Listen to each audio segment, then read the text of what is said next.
कृष्णा, राधे राधे। हम सब साधक परम पूज्य श्री आद्य जगत गुरु शंकराचार्य जी का जीवन चरित्र श्रवण कर रहे हैं।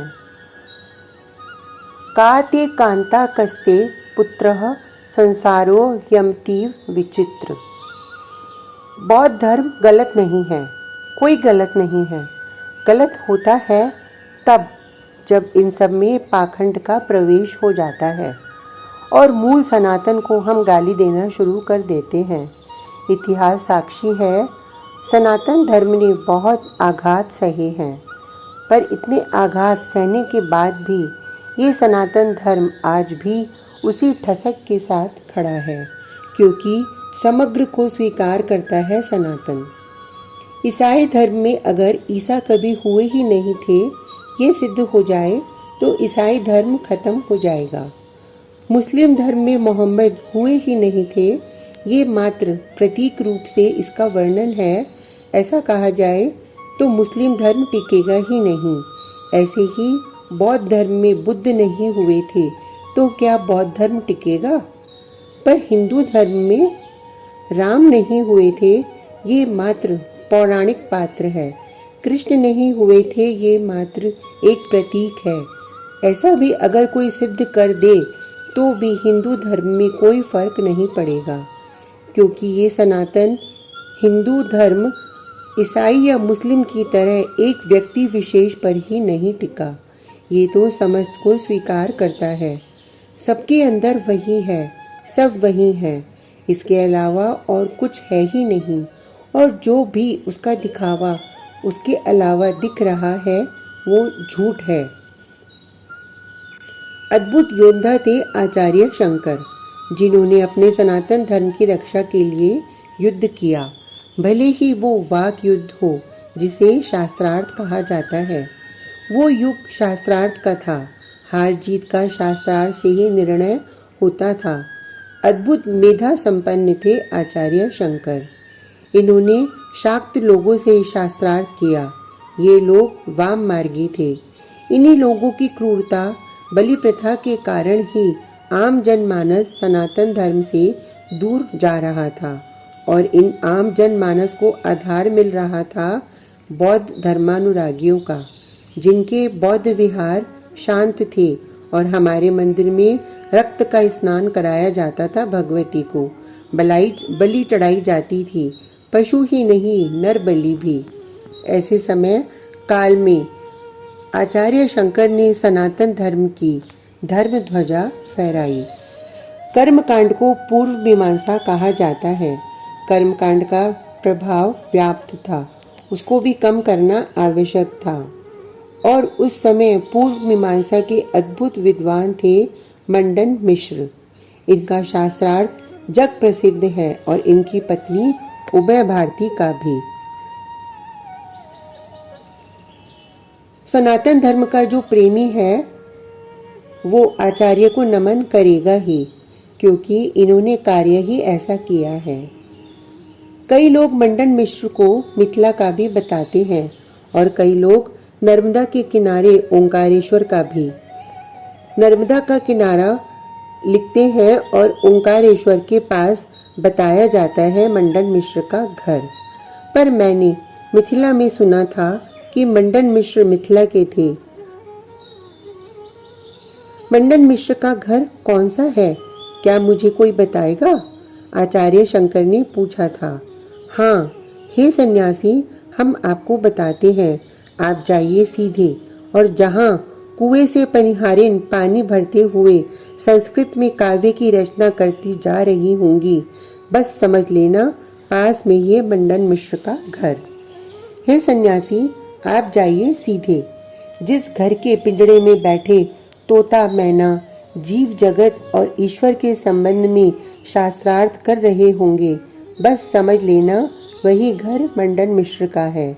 और इतना ही नहीं, उनकी पत्नी वो भी अद्भुत विदुषी है, उभय भारती नाम है उनका।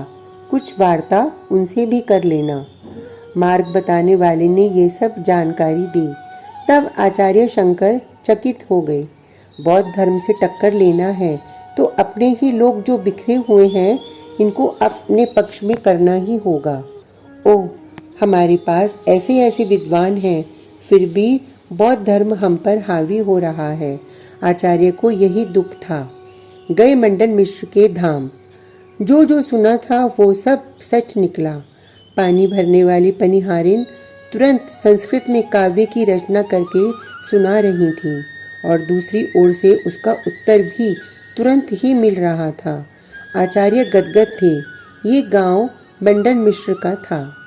तोता व मैना सच में ही बहस कर रहे थे और बहस का विषय था जीव, जगत और ईश्वर। मुस्कुराते हुए द्वार पर खड़े थे आचार्य और साथ में थी उनके शिष्यों की मंडली। आइए आचार्य, चरण धोए मंडन मिश्र ने। गृहस्थी सन्यासी के चरण धोता ही है। वेदांत का श्रवण ही आत्म तत्व का ज्ञान करा देता है। हे ब्राह्मण, फिर क्या आवश्यकता है कर्मकांड की? आचार्य शंकर ने प्रश्न किया। ओह, आप मुझसे शास्त्रार्थ करने आए हैं? पर आचार्य, न्याय कौन करेगा कि जीत मेरी हुई या हार आपकी? मंडन मिश्र ने मुस्कुराते हुए कहा। आपकी अर्धांगिनी महाविदुषी हैं, न्याय यही करेंगी। ठीक है, मंडन मिश्र ने कह दिया। अगर मैं हार गया तो गृहस्थ धर्म छोड़कर आपका सन्यासी बन जाऊंगा और मैं हार गया तो सन्यास धर्म को त्याग दूंगा।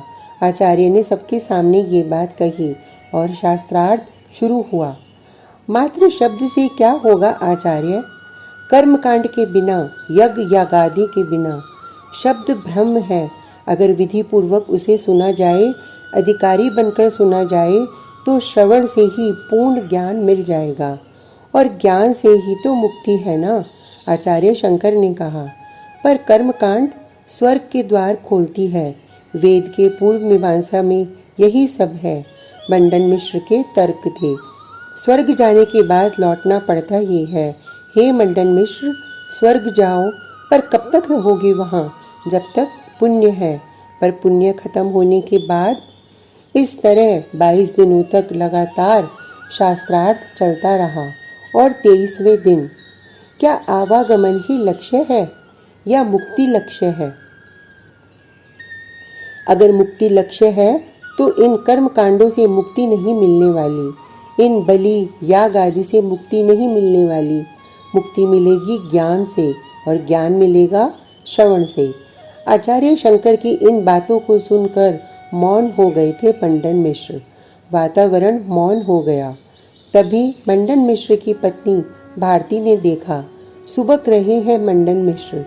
मैं हार गया, हे आचार्य, मुझे सन्यास धर्म की दीक्षा दीजिए। हाथ जोड़कर खड़े हो गए। तभी सुंदरी भारती खड़ी हुई। नहीं आचार्य, आप जानते हैं अर्ध नारीश्वर को, ये भगवान शंकर और पार्वती का ही रूप है। अभी तो आपने मेरे आधे अंग को हराया है। आधा अंग मैं भारती अभी बाकी हूँ। अब मेरा और आपका शास्त्रार्थ होगा। आप मुझे हराइए। आचार्य चकित थे भारती का तेज देखकर। काम शास्त्र में काम की कितनी कलाएं बताई गई हैं। ये क्या प्रश्न हुआ? आचार्य शंकर भी इधर उधर देखने लगे थे। क्यों, क्या ये मेरा प्रश्न सही नहीं है? आचार्य कह दें कि मेरा प्रश्न सही नहीं है। भारती ने दृढ़ता से सामना किया। काम शास्त्र क्या शास्त्र नहीं है?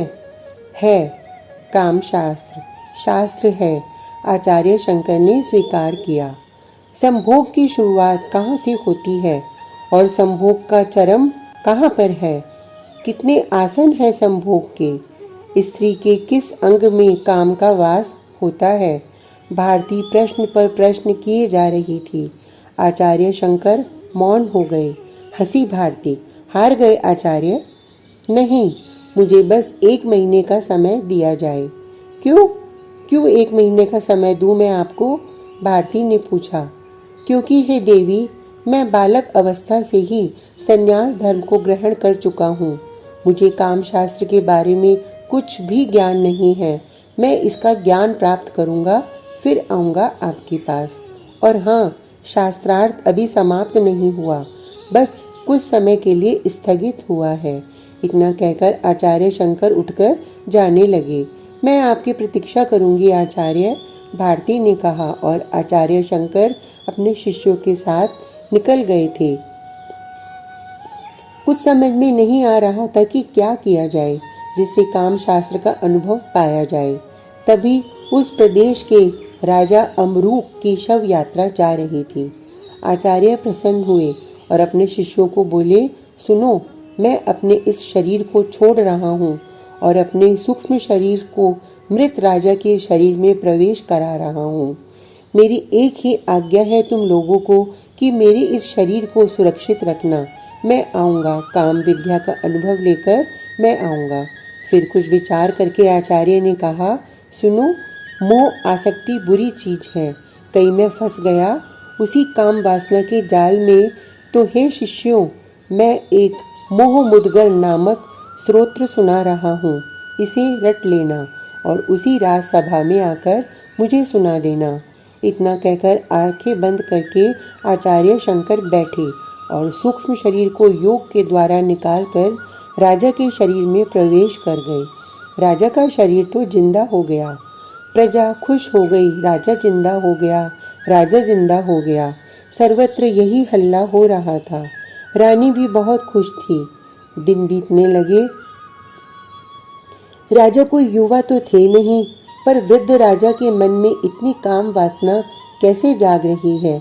रानी कुछ समझ नहीं पा रही थी कि ये हो क्या रहा है। राजा के शरीर में कहीं और किसी और की चेतना तो नहीं आ गई। रानी को संदेह होने लगा। समय बीतता जा रहा था। रानी ने अपने ही राज्य में गुप्तचर घुमाने शुरू कर दिए और गुप्त आदेश दिया कि जो भी निर्जीव शरीर मिले उसे जला दो। रानी कुछ न कुछ गड़बड़ है ये समझ रही थी। इधर आचार्य के शिष्य परेशान होने लगे क्योंकि आचार्य के शरीर को बचाकर रखना ये कोई साधारण काम नहीं रह गया था। अब चारों ओर गुप्तचर घूम रहे थे। एक दिन राजमहल में ही आग धमके ये शिष्य गायक बनकर, हम गीत गाते हैं राजन। मुस्कुराते हुए इन गायकों ने राज दरबार में हाजिरी लगाई थी। राजा क्या बोलते, वो तो रानी को ही देखकर मुग्ध थे। संस्कृत के गीत गाने शुरू किए इन गायकों ने। आचार्य शंकर ने जो स्तोत्र सुनाए थे वही गाने लगे। हे राजन, कौन स्त्री, कौन किसका पति और कौन किसका पुत्र। यह संसार तो विचित्र है, यहाँ कोई किसी का नहीं होता। कौन हो तुम, क्यों आए हो, क्या इसका चिंतन करते हो तुम राजन। स्त्री के शरीर में मोहित होकर अपने लक्ष्य को भूल जाना ये सही बात तो नहीं है ना। यह शरीर कितना भी सुंदर दिखे पर इसमें भरा हुआ तो मांस और रक्त हड्डी ही है ना, बहुत घृणित है। ये सब गीत के रूप में गाए आचार्य शंकर के शिष्यों ने। तब राजा के रूप में बैठे आचार्य को सब कुछ याद हो गया और कुछ ही देर में इस देह को त्याग कर अपने ही आचार्य के देह में चले गए और फिर चल दिए थे मंडन मिश्र के घर की ओर। भारती ने प्रणाम किया, मंडन मिश्र ने प्रणाम किया। फिर जब शास्त्रार्थ की शुरुआत हुई तो आचार्य शंकर ने एक एक प्रश्न का उत्तर दिया। उसके बाद जब प्रश्न किया आचार्य शंकर ने तब निरुत्तर हो गई थी भारती। दोनों ही आचार्य शंकर के शिष्य बने। मंडन मिश्र ने तो संन्यास ही ले लिया, ऐसा भी उल्लेख मिलता है। फिर तो तक्षशिला मंडन मिश्र को साथ लेकर गए थे आचार्य शंकर और वहाँ बौद्ध धर्माचार्यों से शंकराचार्य का शास्त्रार्थ हुआ।